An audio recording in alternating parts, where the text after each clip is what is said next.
सनातन साहित्य का एक अकाट्य और शाश्वत नियम है तथास्तु।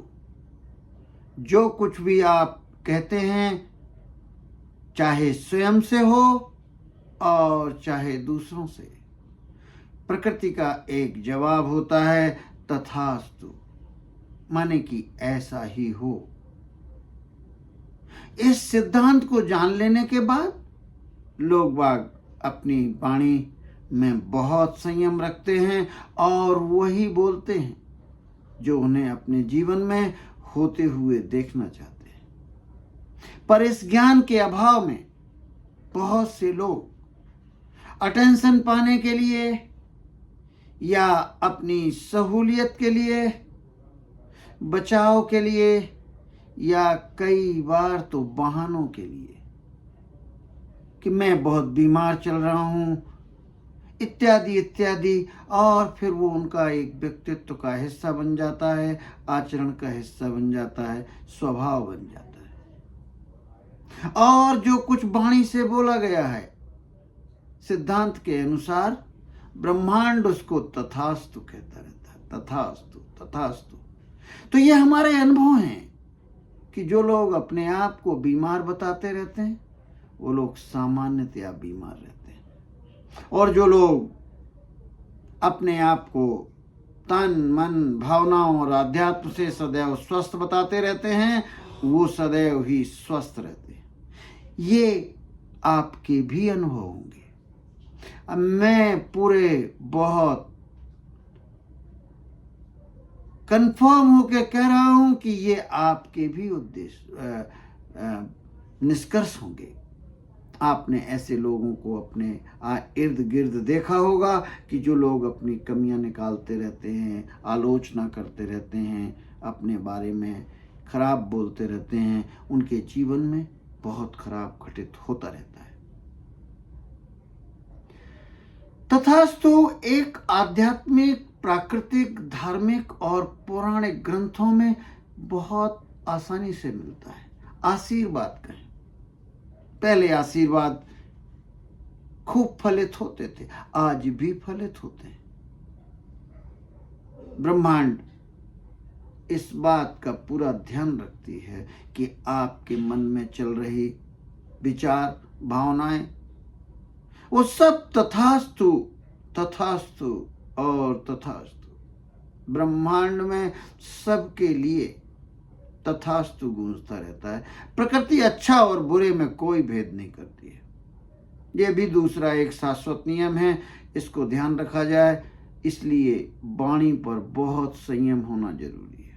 सेल्फ हेल्प का परम उद्देश्य यह है कि हम अपनी खुद की को सलाह, अच्छे परामर्श और अपनी सहायता खुद करें।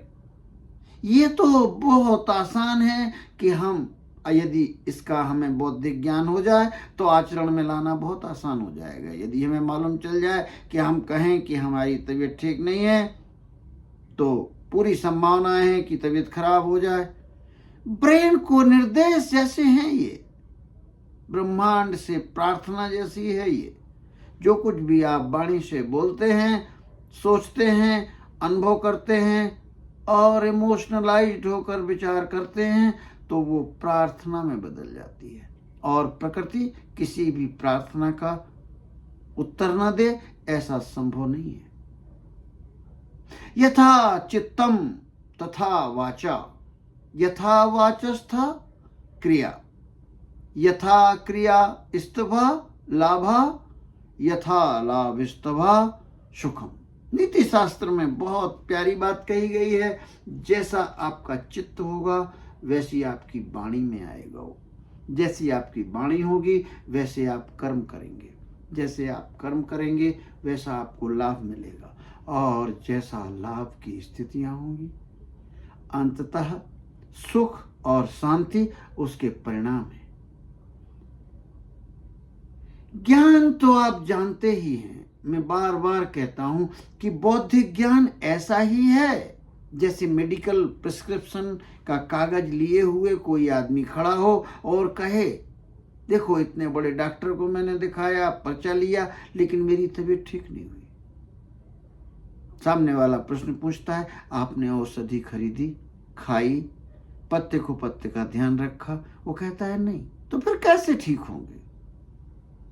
मेडिकल प्रिस्क्रिप्शन में वो सामर्थ्य नहीं कि वो आपके मर्ज को ठीक कर सके, लेकिन बौद्धिक ज्ञान से लिखा हुआ वो मेडिकल प्रिस्क्रिप्शन यदि आचरण में लाया जाए, आदतों में लाया जाए और उस पर अमल किया जाए तो वो ठीक करने की सामर्थ्य रखता है। मैं वीरेंद्र कुमार पालीवाल सेल्फ हेल्प के इस चैनल में आप सभी को प्रातःकालीन शुभकामनाएं प्रेषित करता हूं, मंगल कामनाएं प्रेषित करता हूं और इसमें सम्मिलित होने के लिए बार बार धन्यवाद देता हूं। यदि आपको यह वीडियो पसंद आया हो तो इसे लाइक करें, शेयर करें, सब्सक्राइब करें और बेल आइकॉन की घंटी जरूर दबाएं, जिससे कि आपको इसके अपडेट्स मिलते रहें। यदि इस संबंध में कोई प्रश्न हो, कोई सुझाव हो, तो आप कमेंट सेक्शन में जरूर लिखें। मैं अपनी सामर्थ्य के अनुसार उनका उत्तर जरूर दूंगा। और सबसे बड़ी बात तो यह है कि आज संकल्प लें। ये बात तो आपको तथास्तु का सिद्धांत तो आपको पता ही होगी, लेकिन आज से सिद्धांत बनाएं कि किन्हीं भी परिस्थितियों में हम अपनी वाणी से वो बात नहीं बोलेंगे जो हमें नहीं चाहिए।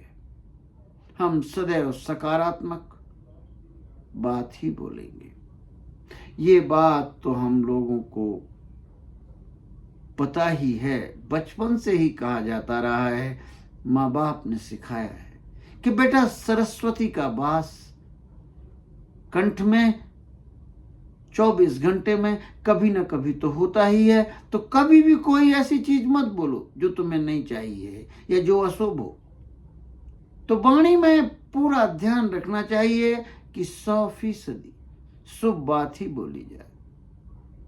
धन्यवाद, धन्यवाद, बहुत बहुत धन्यवाद।